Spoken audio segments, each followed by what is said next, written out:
जहां पूरे देश में लॉकडाउन लगा हुआ है और लोग कोरोना जैसी वैश्विक महामारी से जंग लड़ रहे हैं, वहीं बीती रात को कुछ लोगों ने शहर की फिजा बिगाड़ने का प्रयास किया। देश सहित शहर में लॉकडाउन और धारा 144 लगा हुआ है, लेकिन कुछ लोग पुलिस और कानून को ठेंगा दिखाते हुए इस समय गंभीर अपराध करने से बाज नहीं आ रहे हैं। शहर में बीती रात हुई घटना से समझा जा सकता है कि पुलिस का असामाजिक तत्वों पर कोई लगाम और खौफ नहीं है। दरअसल पुराने इंदौर भोपाल मार्ग पर नए बस स्टैंड से लेकर दरगाह तक मुक्तिधाम समिति की दुकानें बनी हुई हैं और उसी मुक्तिधाम समिति की जगह पर गौशाला भी संचालित हो रही है। लेकिन जिस थाली में खाना उसी में छेद करने की कहावत यहीं चरितार्थ हुई। दरअसल बीती देर रात गौशाला समिति अध्यक्ष पुनीत संचेती ने चोरों की भांति रात के अंधेरे में शहर की फिजा को बिगाड़ते हुए मुक्तिधाम समिति के नवनिर्मित दुकानों को जेसीबी से ध्वस्त कर दिया। वहीं ये पूरी घटना पास की दुकानों में लगे सीसीटीवी कैमरे में कैद हो गई। वहीं जब तक ये जानकारी मुक्तिधाम समिति और पुलिस तक पहुंचती, तब तक गौशाला अध्यक्ष पुनीत संचेती और जेसीबी चालक जेसीबी लेकर फरार हो चुका था।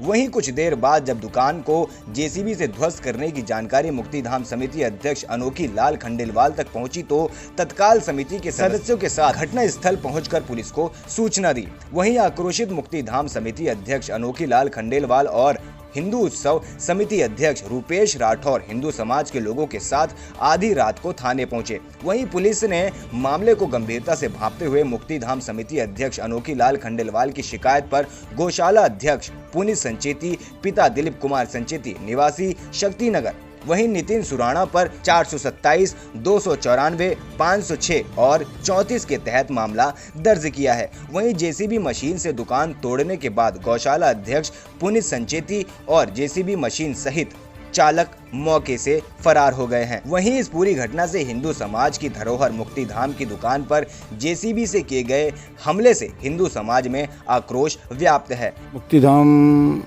की जो ज़मीन है उसके ऊपर एक दुकान का निर्माण किया जा रहा था। दुकान लगभग पूर्ण बन चुकी थी, सिर्फ शटर लगना था, जिसे आज रात्रि को 9:15 बजे 8:40 से 8:45 के बीच में पुनीत संचेती और उसके साथियों ने मिलकर जेसीबी से नई बनी हुई दुकान को पूर्णतः तोड़वाकर धराशायी कर दी।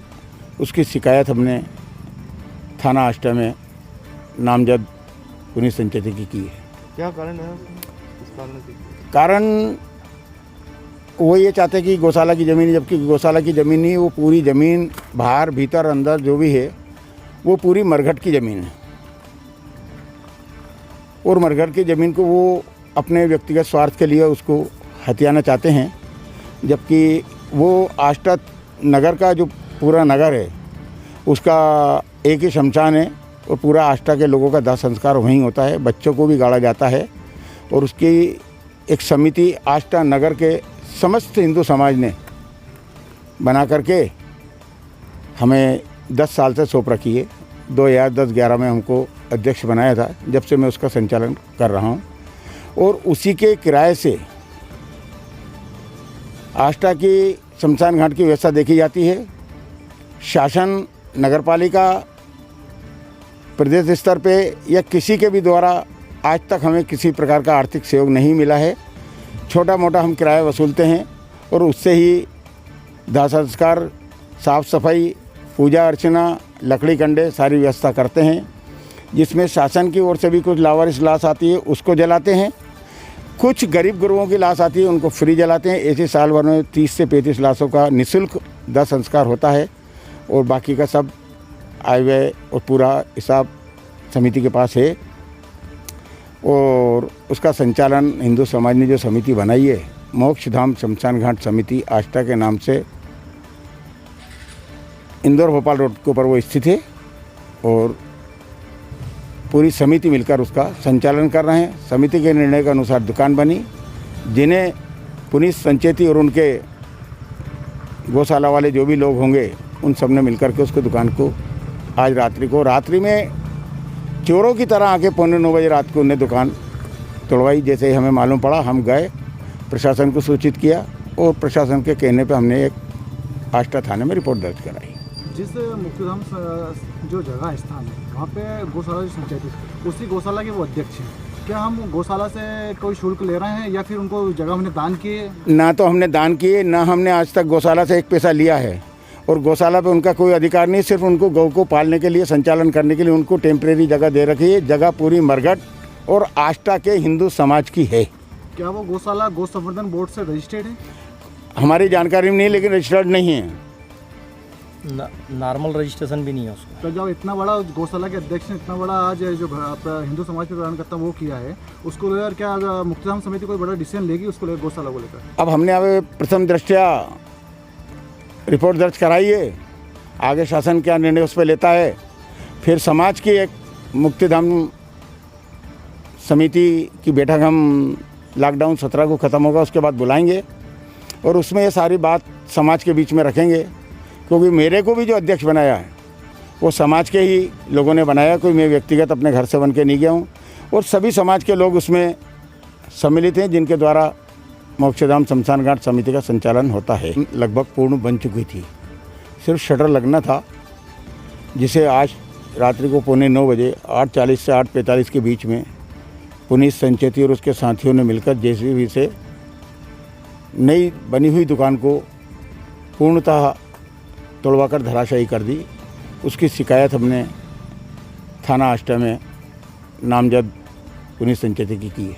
क्या कारण है इस कारण? आप हिंदू समिति के अध्यक्ष जी, समाज के नाते होने के नाते आज समाज के धरोहर पे आधी रात को हमला किया गया, उसे तोड़ने का प्रयास किया गया, इसको लेकर आज आपने क्या प्रयास किया है? देखिए, मुझे अभी 11 बजे समाचार मिला है कि कुछ लोगों द्वारा वहाँ पर ये जो किया गया है, मैं सीधा इसको हिंदू समाज पर तमाचा मानता हूँ। और कहीं ना कहीं देश में अभी माहौल जो चल रहा है, कहीं ना कहीं हमारे देश के प्रधानमंत्री जी कह रहे हैं घरों में रहिए, मगर हमारे समाज पर जो प्रहार आज कुछ लोगों द्वारा किया गया है, लोगों ने किया, कुछ लोगों में क्या नाम है लोगों? वो अभी हाल भाई साहब ने बताया अध्यक्ष महोदय ने कि पुनीत संचेती जी जो हैं अभी अध्यक्ष हैं गौशाला के, उनके द्वारा वहाँ पर जाकर जेसीबी से उसको तोड़ा गया है। तो मैं यहाँ से उनको चुनौती देना चाहता हूँ इस चैनल के माध्यम से, जिन्होंने भी ये काम किया है, जितने लोग थे वहाँ पर, पूरा जोर हिंदू समाज उसका विरोध करता है। और हम इस लॉकडाउन के बाद भी सड़क पे आकर हिंदू समाज पर प्रहार करने वालों को बख्शेंगे नहीं, उन्हें पूरी तरह नष्ट नाबूद करने का आज से हम यहाँ से संकल्प लेते हैं। जिन्होंने भी ये समाज के खिलाफ काम किया है, हम बिल्कुल पूरी ताकत के साथ उनसे लड़ेंगे। मुक्तिधाम समिति ने उनके द्वारा FIR करवाई है आज जी। तो हिंदू समिति इस नाते क्या कुछ कार्रवाई करेगी या कोई आवेदन वगैरह कुछ? देखिए, शमशान जो समिति है वो एक चीज़ अलग है और मैं पूरे सनातन समाज का अध्यक्ष हूँ। यदि ज़रूरत पड़ी तो मैं समाज को रोड पे लाकर भी बात करने का दम रखता हूँ, और यदि यहाँ से बात नहीं बनती है तो मैं पूरे समाज को रोड पे लाकर बात करूँगा।